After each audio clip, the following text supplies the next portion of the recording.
Olá, olá, tudo bem? Luciano Figueiredo, professor de Direito Civil, passando por aqui hoje com nossa revisão para você que vai fazer o concurso da Procuradoria do Município de Aracaju, prova CESP-SEBRASP, certo ou errado, não é verdade? Vamos ter uma horinha em Direito Civil e vamos nos dedicar aqui aos principais assuntos. E como é que eu fiz a escolha desses assuntos? Eu visitei provas da Advocacia Pública, do CESP, SEBRASP, dos anos que passaram, em especial as provas no modelo certo ou errado, e a partir daí selecionei aqueles conteúdos que vêm de forma reiterada pintando nessas provas. Eu irei então fazer uma revisão teórica desses conteúdos, tá? Já casada com a revisão prática, porque nós iremos, logo após a teoria, visitar a questão que foi cobrada pelo CESP na Advocacia Pública.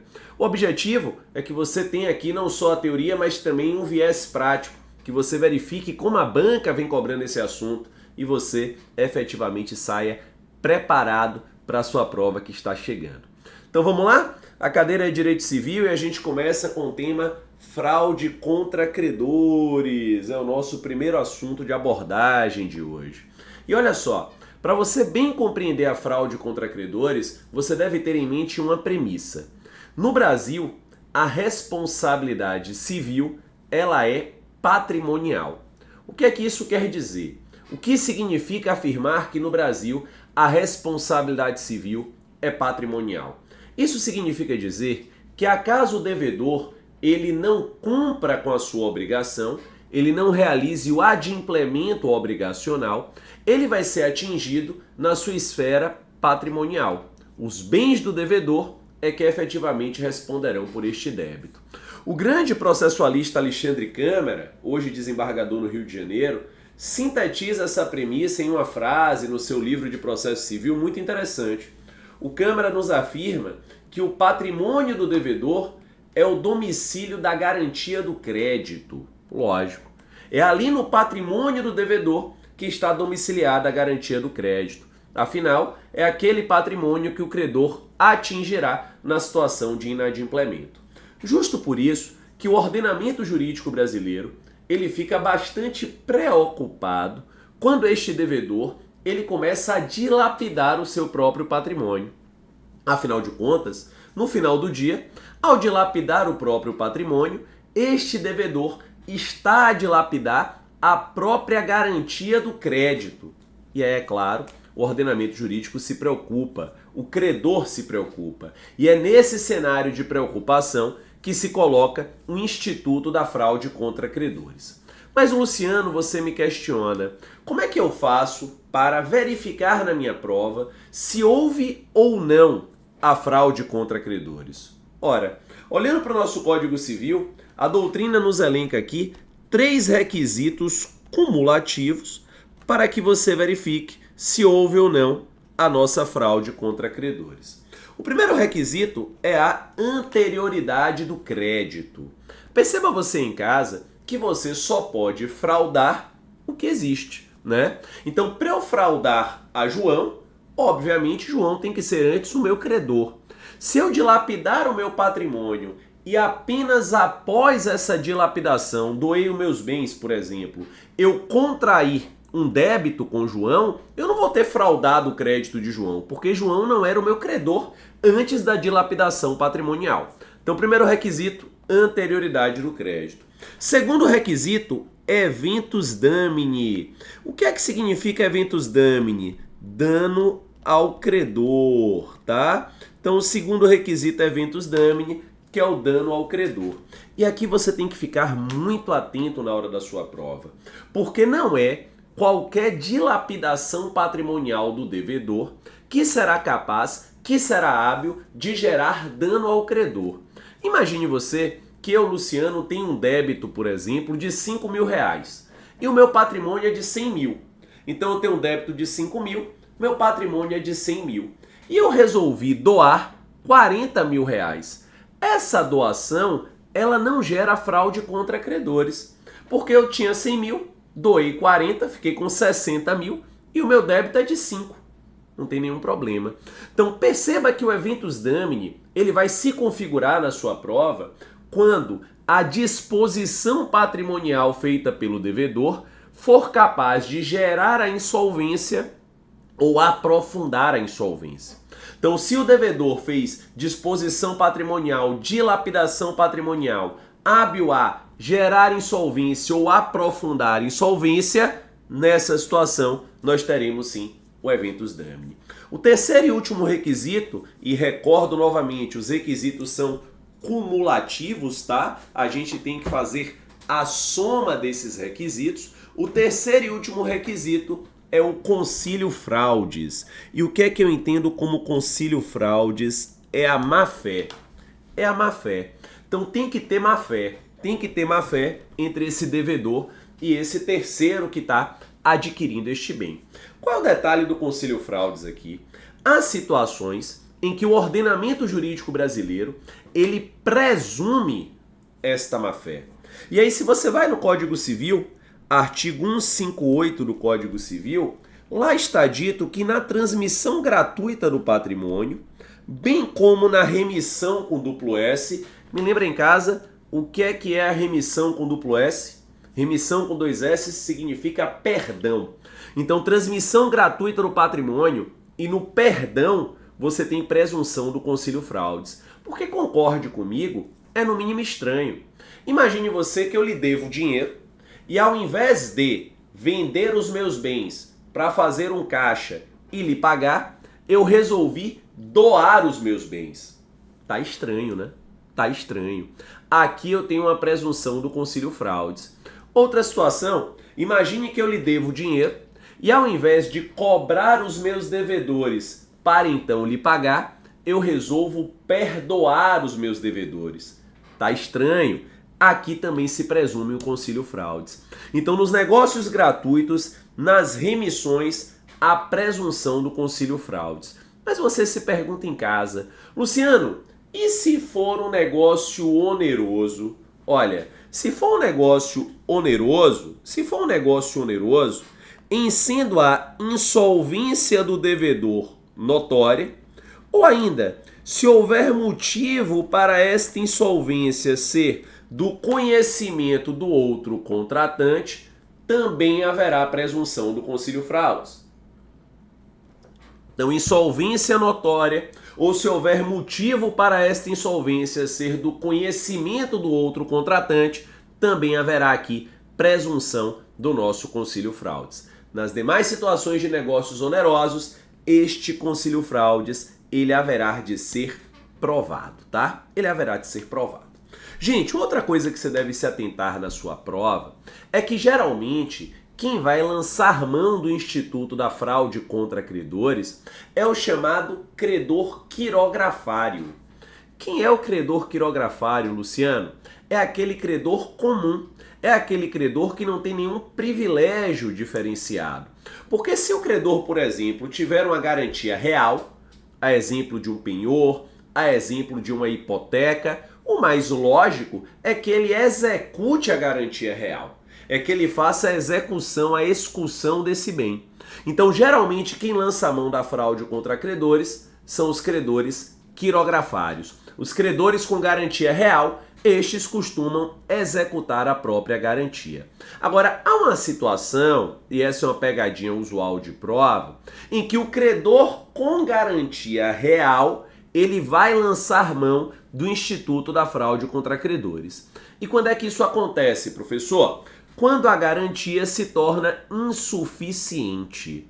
Imagina que eu tenho um crédito de R$1 milhão contra Luciano, contra João, para não ter confusão de nome. Então eu tenho um crédito lá de R$1 milhão contra João e tenho um patrimônio dado em hipoteca por João lá que garante esse crédito. Patrimônio de R$1 milhão.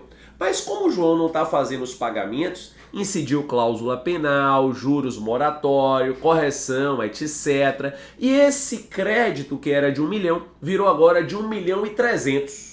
Ou seja, aquele bem dado em hipoteca, ele não mais consegue garantir a todo o débito. Nessa situação, é possível que, presente os requisitos que há pouco estudamos, você verifique ali uma fraude contra credores e eu, mesmo sendo um credor com garantia real, tenha interesse de agir nesta hipótese. Porque neste cenário, meu amigo, minha amiga, eu não tenho ali aquela garantia cobrindo todo o meu crédito.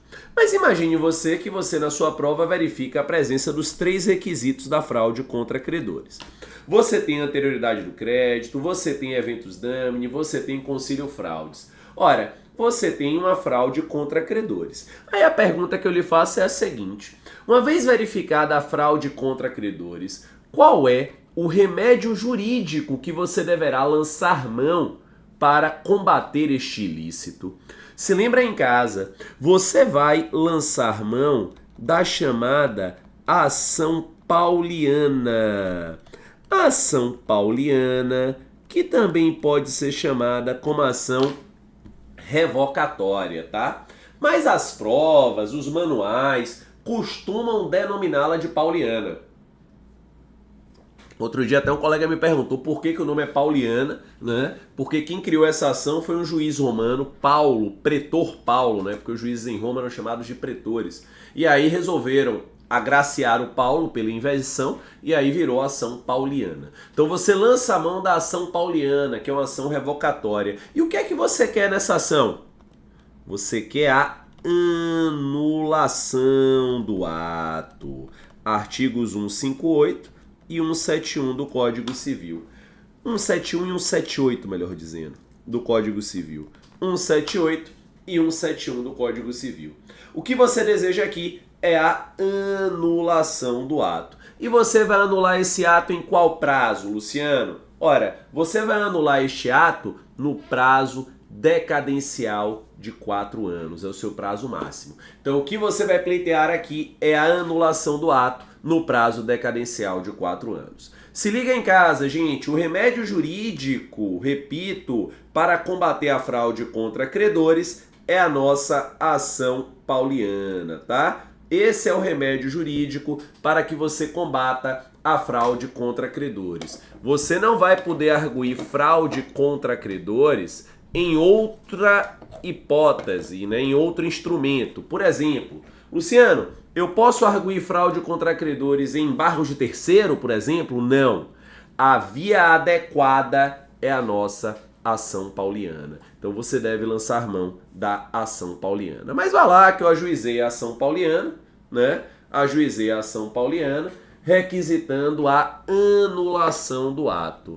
E vá lá que o ato foi anulado, tá? Então vá lá que eu ajuizei a ação pauliana, requisitando a anulação do ato, e vá lá que esse ato ele foi anulado. Tá bom, o ato foi anulado. E aí? Qual é a consequência jurídica disso? Qual é a consequência prática, melhor dizendo, disso? Neste caso, aquele patrimônio que foi fraudado, ele retornará à esfera de direitos do devedor.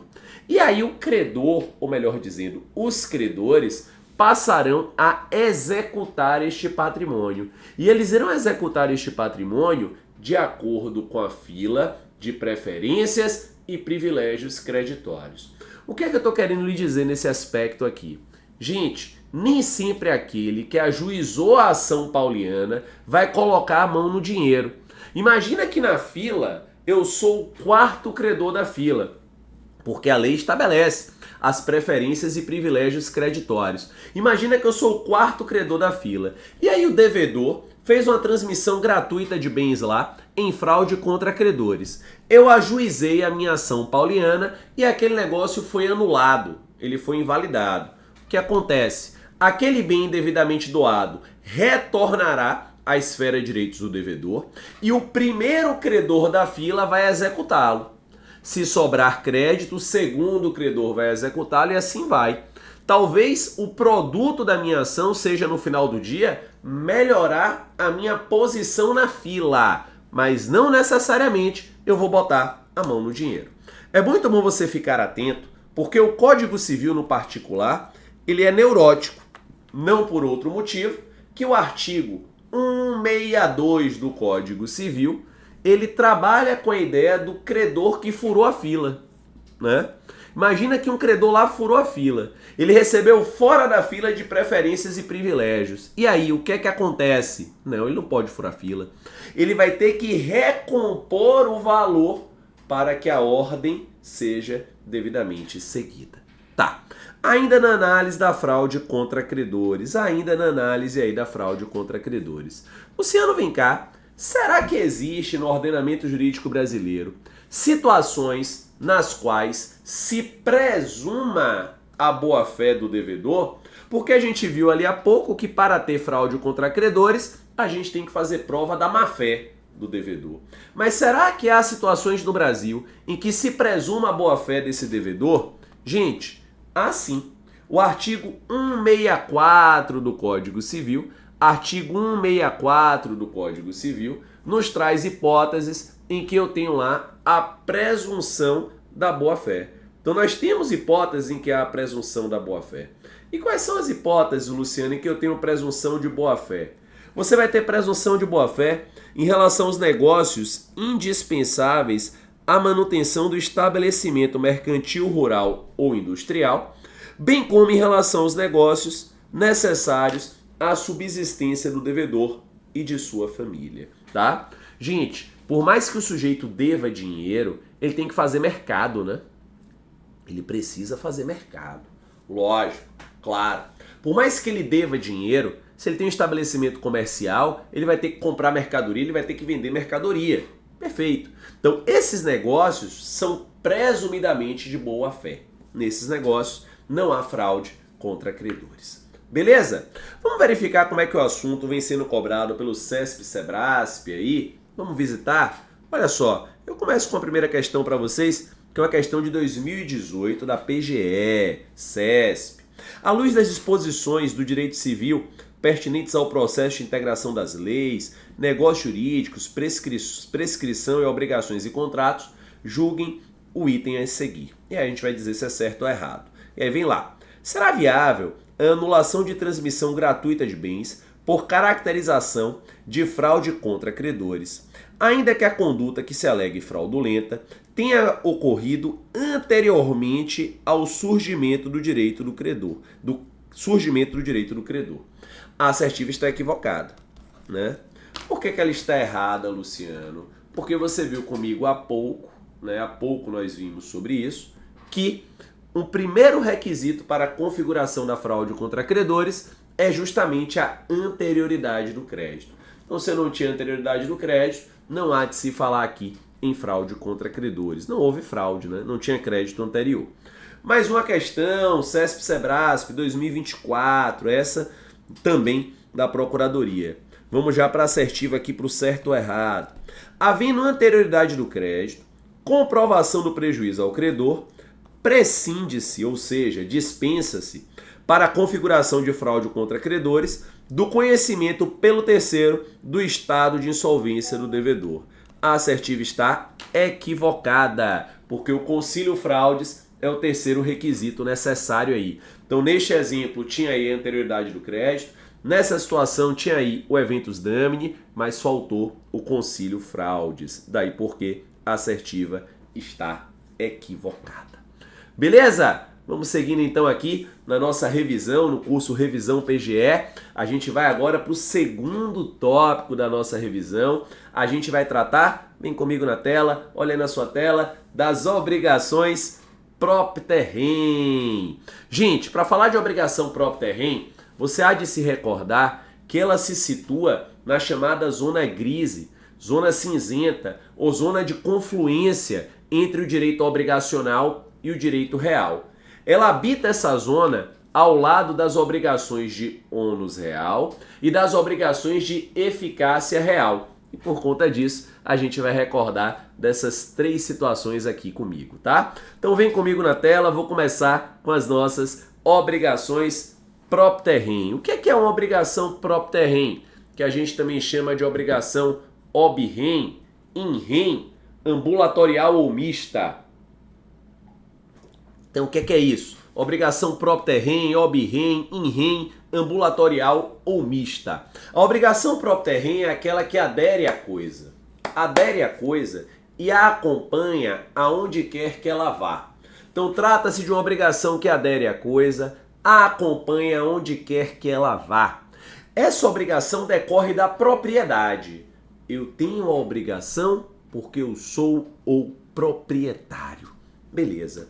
Essa obrigação próprio terreno, ela tem grandes exemplos na doutrina, né? O IPTU é um exemplo, o ITR é um exemplo, o IPVA é outro exemplo, as taxas condominiais também traduzem outro exemplo, a obrigação de recuperar área ambiental degradada também traduz um outro exemplo. São todas circunstâncias, todas situações de obrigações próprio terreno. Eu devo IPTU porque eu sou proprietário. É uma obrigação que decorre da propriedade. É uma obrigação que adere à coisa. O adquirente da coisa passará a responder por esse eventual IPTU pretérito em aberto. Sobre a obrigação próprio terreno, há alguns entendimentos importantes do STJ que você deve ficar atento para a sua prova, porque eles vêm caindo com alguma frequência. Primeiro entendimento que eu destaco para vocês, súmula 585 do STJ. A responsabilidade solidária do ex-proprietário, prevista no artigo 134 do Código de Trânsito Brasileiro, não abrange o IPVA incidente sobre o veículo automotor no que se refere ao período posterior à sua alienação. Óbvio, claro. Se já houve a alienação, a transferência do bem, não há como eu atingir o ex-proprietário pelo IPVA, pela obrigação próprio terreno. Ora, o IPVA posterior à alienação será de responsabilidade do novo proprietário. Segunda súmula importante, súmula 614. O locatário não possui legitimidade ativa para discutir relação jurídica tributária de IPTU e de taxas referentes ao imóvel alugado, nem para repetir o indébito desses tributos. Claro que não, porque se a obrigação é próprio terreno, ela não é do locatário, que é o inquilino, ela é do proprietário, que é o locador. E ele, proprietário, que terá, portanto, a legitimidade ativa para discutir essa relação jurídica tributária, para discutir essa questão relacionada às taxas e à eventual repetição do indébito desses tributos, tá? É o que nos diz a súmula 614 do STJ. Aqui é importante lembrar para vocês que se você visita a lei do inquilinato, que é a lei 8.245/91, você vai verificar lá na lei do inquilinato que é possível que no contrato de locação de imóvel urbano, tá? Contrato de locação de imóvel urbano, que é o que regula a lei do inquilinato, o contrato impute ao locatário, que é o inquilino, o pagamento do IPTU. É possível que faça isso. Mas ocorre que, como posto no Código Tributário Nacional, essa convenção entre particulares, ela não é oponível ao fisco. Ela não tem eficácia perante o fisco. No final do dia, se aquele IPTU não for recolhido, é o nome do proprietário que vai para a dívida ativa. É o proprietário que vai ser ali atingido. E é isso que sintetiza a súmula quando fala dessa legitimidade ativa aqui. Ora, no final do dia o proprietário vai ter que pagar e vai ter uma ação regressiva, eventualmente em face desse inquilino, tá?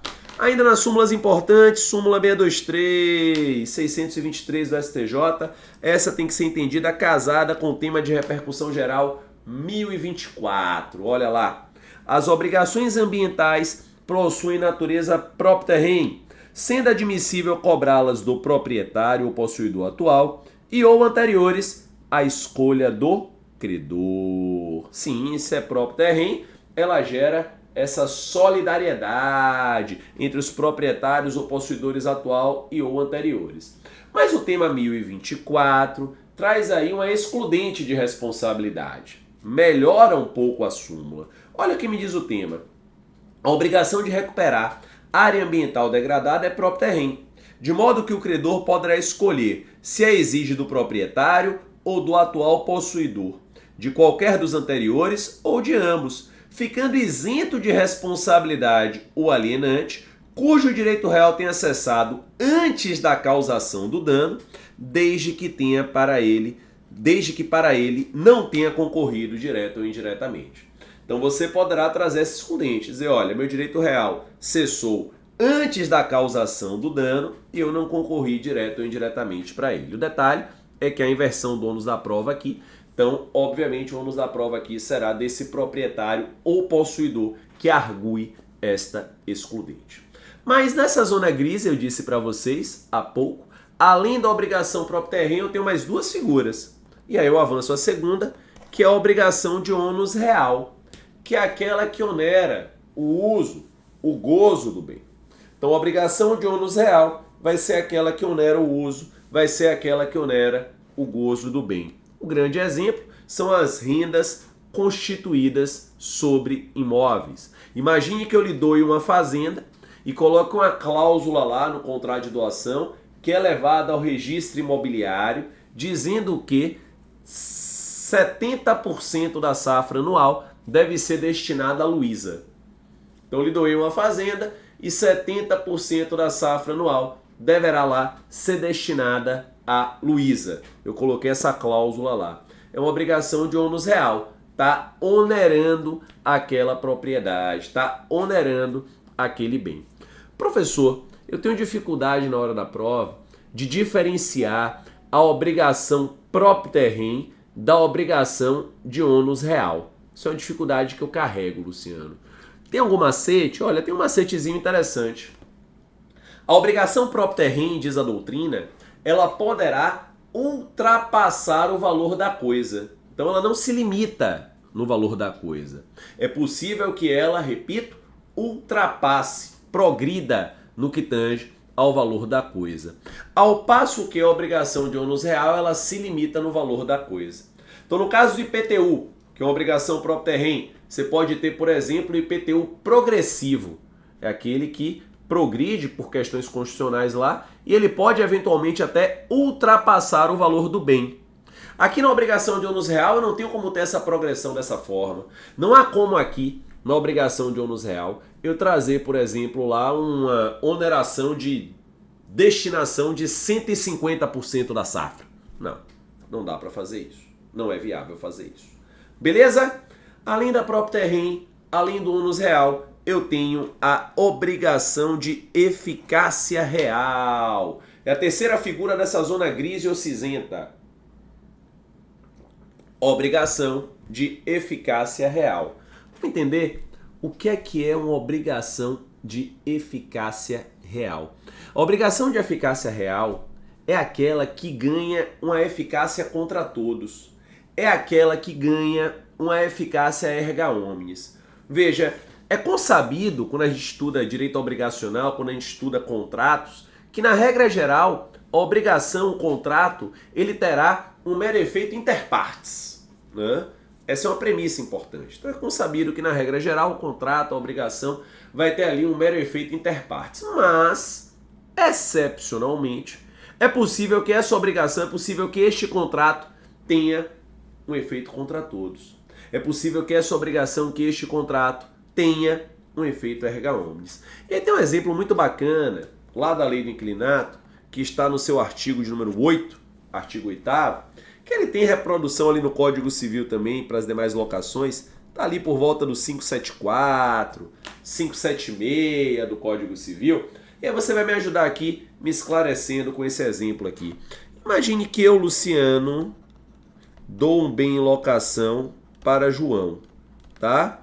Eu, Luciano, sou o locador, João é o locatário. Ok. Imagine que eu, Luciano, desejo vender este bem a Ana.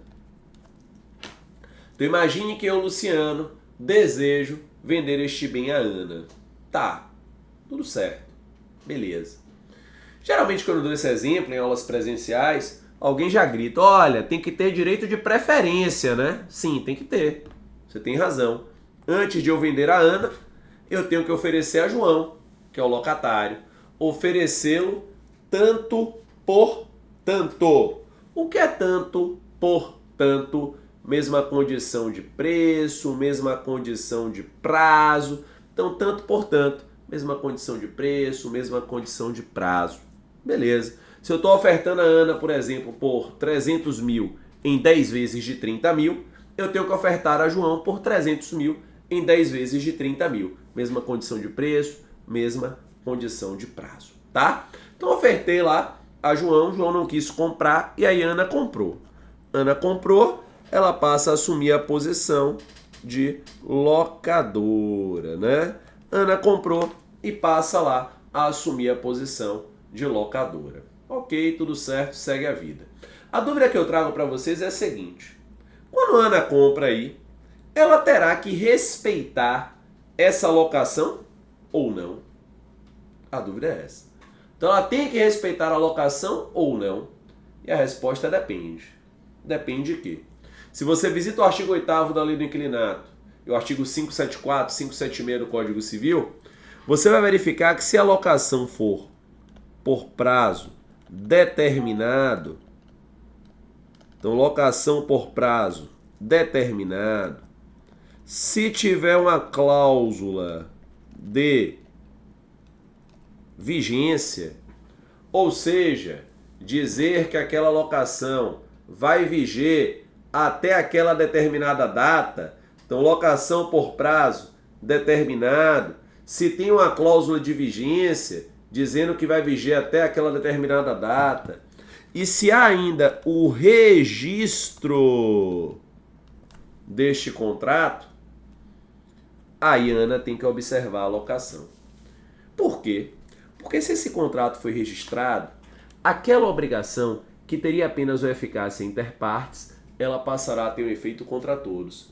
Ela passará a ter um efeito erga omnes. Ela ganhará uma eficácia real.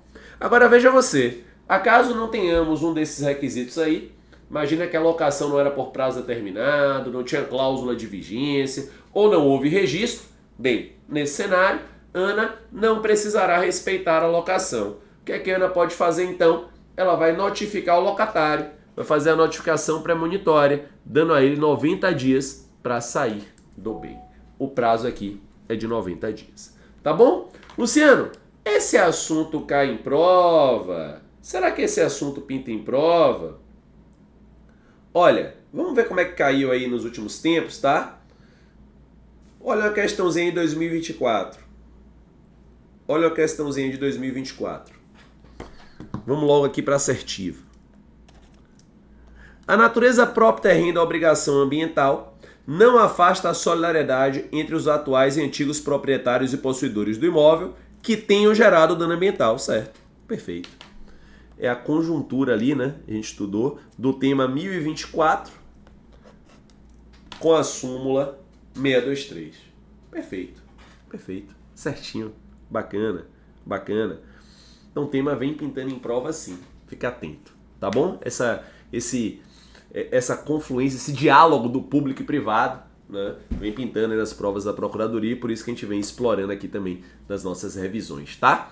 Mas vamos para frente, vamos para um terceiro assunto agora. Terceiro assunto. O primeiro tema que a gente visitou foi a fraude contra credores. O segundo tema que a gente visitou foram as obrigações próprio terreno, ônus real e eficácia real. E o terceiro tema que a gente vai visitar agora é a diferenciação, é um tema de responsabilidade civil, e a diferenciação entre a responsabilidade civil e a responsabilidade penal, os confins divisórios entre a responsabilidade civil e a responsabilidade penal. Vamos falar um pouquinho sobre isso. O grande Aguiar Dias, o sempre lembrado Aguiar Dias, uma referência, um baluarte aí no que tange a responsabilidade civil, ele nos diz que toda manifestação humana, toda conduta humana traz em si o problema da responsabilidade civil. E por que toda conduta humana, toda manifestação humana traz consigo a problemática da responsabilidade? Porque toda conduta humana pode gerar danos. E ao gerar danos, essa conduta pode eventualmente gerar responsabilização. Quando a gente fala de responsabilidade, do ponto de vista mais genérico, né? Quando a gente fala do gênero responsabilidade, a gente tem que se recordar que essa responsabilidade, ela vai abranger a responsabilidade moral e a responsabilidade jurídica. E a jurídica, por sua vez, vai abranger a responsabilidade jurídica penal e a responsabilidade jurídica civil. Beleza. Vou começar diferenciando aí a responsabilidade moral da responsabilidade jurídica, né? Olha, na responsabilidade moral, nós não temos sanção. Não há sanção, não há penalidade. Então, na responsabilidade moral, eu não tenho sanção, eu não tenho penalidade. Como eu não tenho sanção, como eu não tenho penalidade, eu não tenho coerção na responsabilidade moral. Então, se você descumprir uma regra moral, você não vai ser penalizado, não há sanção, e por via de consequência, não há coerção.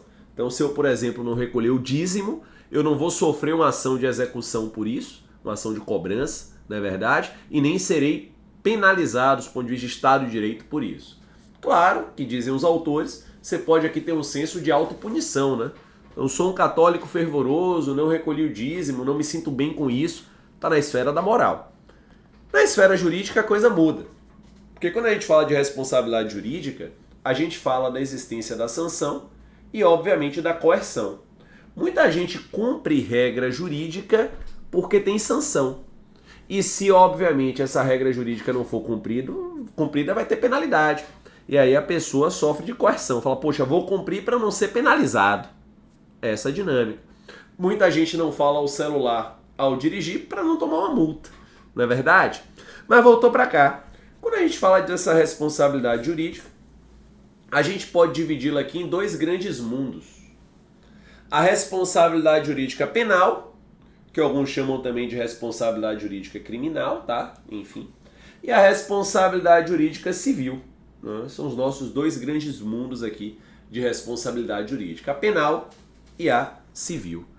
E aí a gente tem que entender como diferenciar essa responsabilidade jurídica penal da responsabilidade jurídica civil. Meus amigos, primeira nota importante aqui. A diferença entre a responsabilidade jurídica penal e a responsabilidade jurídica civil não está na conduta humana, nos diz, por exemplo, a Maria Helena Diniz, tá? Não é a conduta humana quem vai diferenciar aqui a responsabilidade jurídica penal da responsabilidade jurídica civil. Por que não é a conduta humana, Luciano? Porque muitas vezes, da mesma conduta, eu terei ambas as responsabilidades. Imagina um atropelamento. O cidadão pode responder civilmente, pela reparação civil do dano, como pode responder penalmente, uma lesão corporal, uma tentativa de homicídio, até um homicídio culposo ou doloso, e assim por diante, tá? Então, a conduta é a mesma, mas as responsabilidades são diversas. Ora, se não é na conduta que eu diferencio a responsabilidade civil da responsabilidade penal, como é que eu faço então para diferenciar uma da outra? Você vai diferenciá-la com base em dois aspectos. Dois aspectos que vai ter essa diferenciação entre a responsabilidade civil e a responsabilidade penal. Primeiro aspecto, bem jurídico tutelado. Bem jurídico tutelado. E aqui os penalistas adoram, né? Porque, de fato, os bens jurídicos tutelados no direito penal, eles são bens mais relevantes, como a vida, né? E o direito civil fica com a tutela residual. O primeiro aspecto de diferença é esse. O segundo aspecto de diferença entre a responsabilidade civil e a responsabilidade penal está no nível de intervenção estatal. O direito penal, ele como tutela bens jurídicos mais relevantes, ele bate mais forte. Daí porque o direito penal pode impor pena de reclusão, porque ele tutela bem jurídico mais relevante. Nessa linha de pensamento, como nós temos essa diferenciação, é possível afirmarmos que há entre a esfera penal e a esfera civil uma independência de instâncias. A decisão penal, em tese, não tocará a esfera civil e a decisão civil, em tese, não tocará a esfera penal. Nós temos uma independência de instâncias. Beleza. Mas essa independência de instâncias, ela é absoluta ou ela é relativa? Ela é relativa. Por que ela é relativa, Luciano? Porque há situações excepcionais em que a decisão penal ela poderá tocar a esfera civil. Então, há situações excepcionais em que a decisão penal ela poderá tocar a esfera civil. Sim, nós temos situações.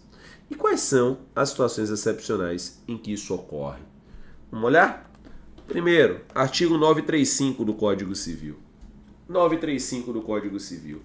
Se a decisão penal versar sobre a materialidade, que é a existência do fato, e sobre a autoria, se a decisão penal versar sobre a materialidade e sobre a autoria, ela, nesses dois aspectos, fará coisa julgada na esfera civil.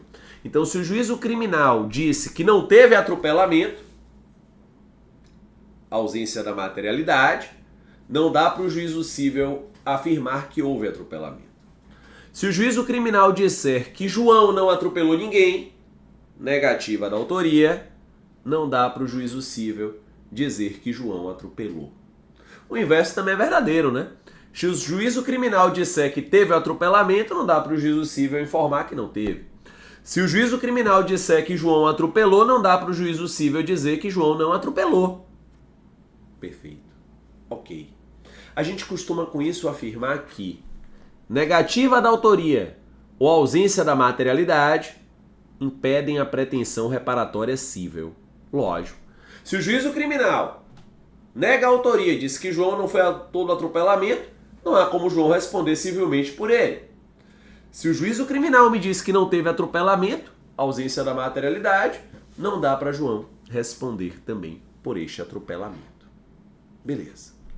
Segunda hipótese em que a decisão penal tocará a esfera cível, essa é novidade, de 2023, artigo 1815-A. 1815-A.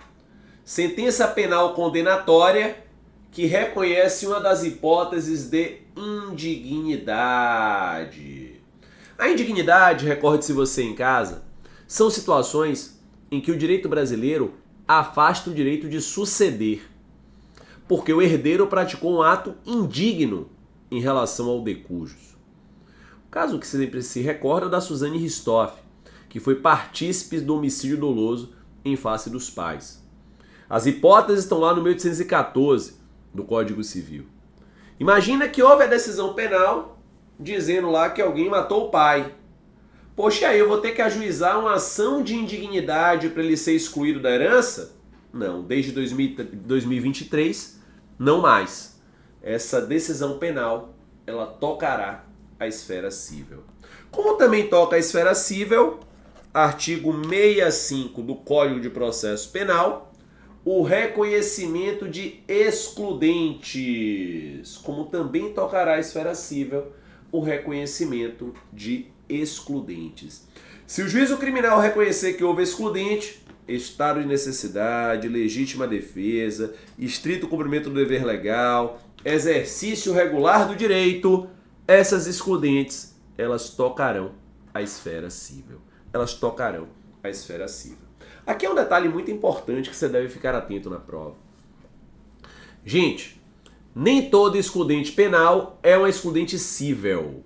Nem todo excludente penal é uma excludente cível, tá? Por exemplo, lá em direito penal tem a tal da legítima defesa putativa, que é a legítima defesa imaginária, né? Então imagina que eu estou num bar, entra lá no bar o meu principal desafeto, o marido da minha amante, ele vem andando em minha direção e ele põe a mão no bolso. Eu acho que ele vai sacar uma arma e eu, mais rápido do que a velocidade do pensamento, dou uma cadeirada no sujeito. E ele saca um lenço. É o exemplo do Frederico Marx. Ou na atualidade o povo adapta dizendo que ele sacou um celular. Né?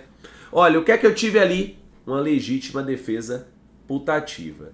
Eu imaginava estar diante de uma agressão injusta, atual ou iminente e reagir.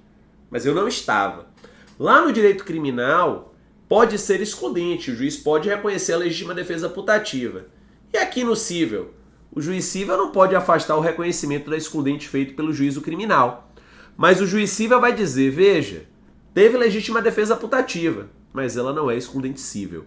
E diante disso, eu irei então responsabilizar civilmente. Interessante, né? Interessante. Então veja que o reconhecimento da excludente na esfera criminal não necessariamente vai gerar o afastamento aí da responsabilidade civil.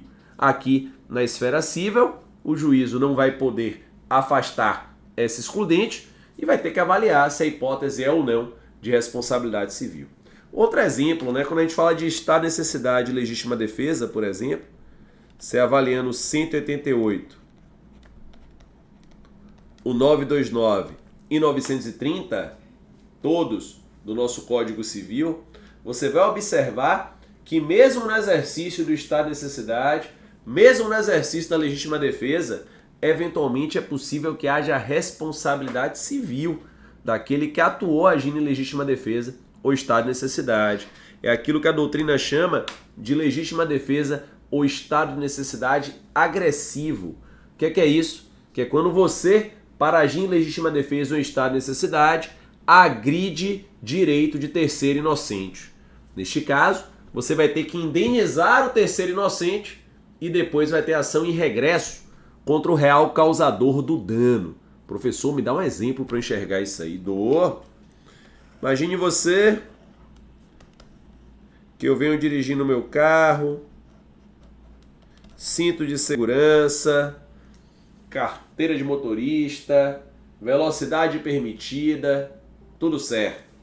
E aí de repente eu vejo um cidadão no meio da pista.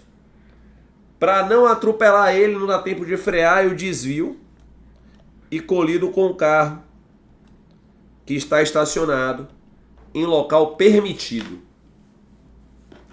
O cidadão no meio da pista é João. Imagina que o carro é de Caio.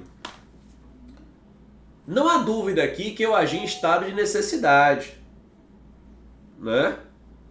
Afinal de contas, para preservar interesse jurídico de valor igual ou superior, no caso a vida, valor superior de João, eu lesionei interesse jurídico de valor inferior, no caso, o patrimônio de Caio.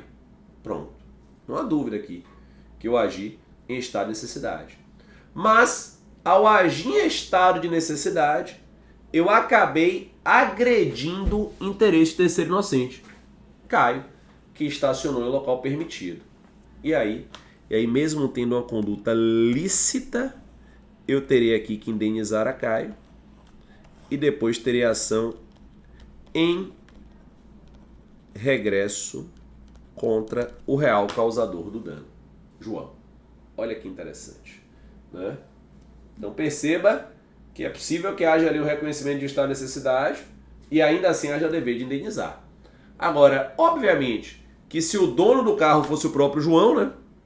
Aí seria um estado de necessidade defensivo, porque eu agredi o patrimônio do próprio causador do dano. Aí não haveria dever de reparação civil. Vamos ver como é que esse assunto pinta em prova, né? Essa independência de instâncias. Olha a questão aí.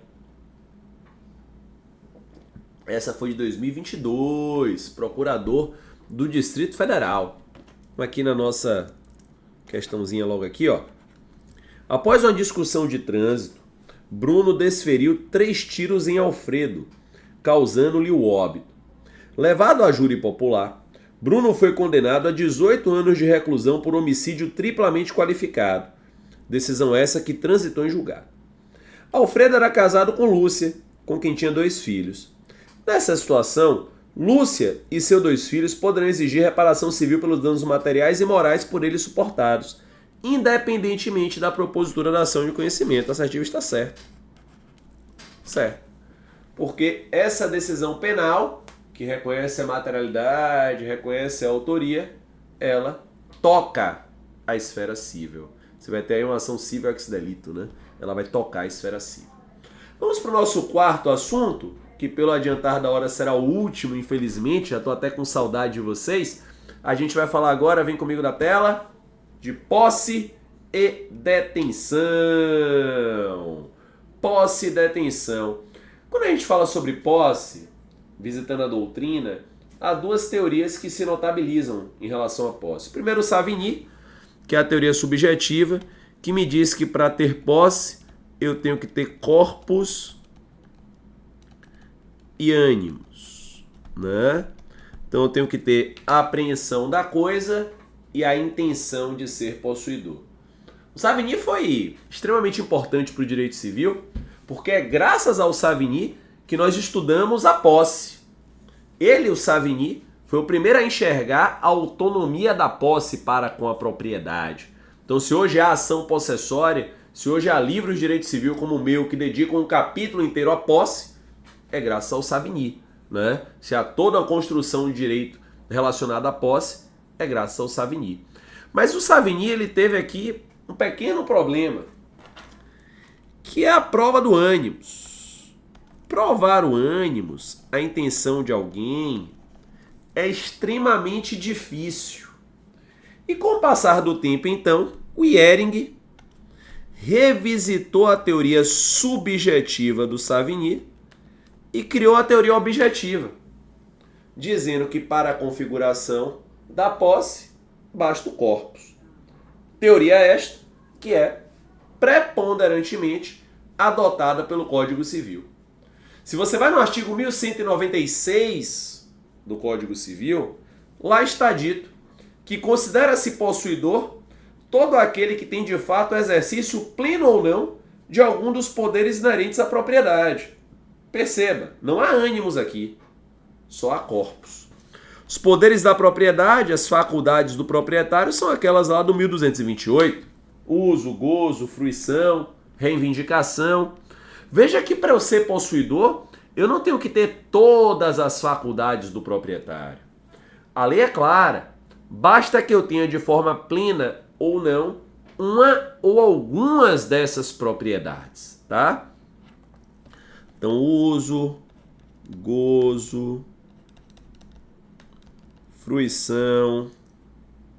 Então, uso, gozo, fruição, a sequela, que é a reivindicação, a disposição. Faltou espaço que botar aqui. Pronto. Se eu tiver uma ou algumas dessas faculdades da propriedade, eu vou ter a posse. E se eu tiver todas elas e eu tenho a propriedade? Não necessariamente, né? Você tem um domínio. Porque você tem todas as faculdades do proprietário, você tem um domínio. Mas para você ter a propriedade, a lei às vezes exige um modo de aquisição, né?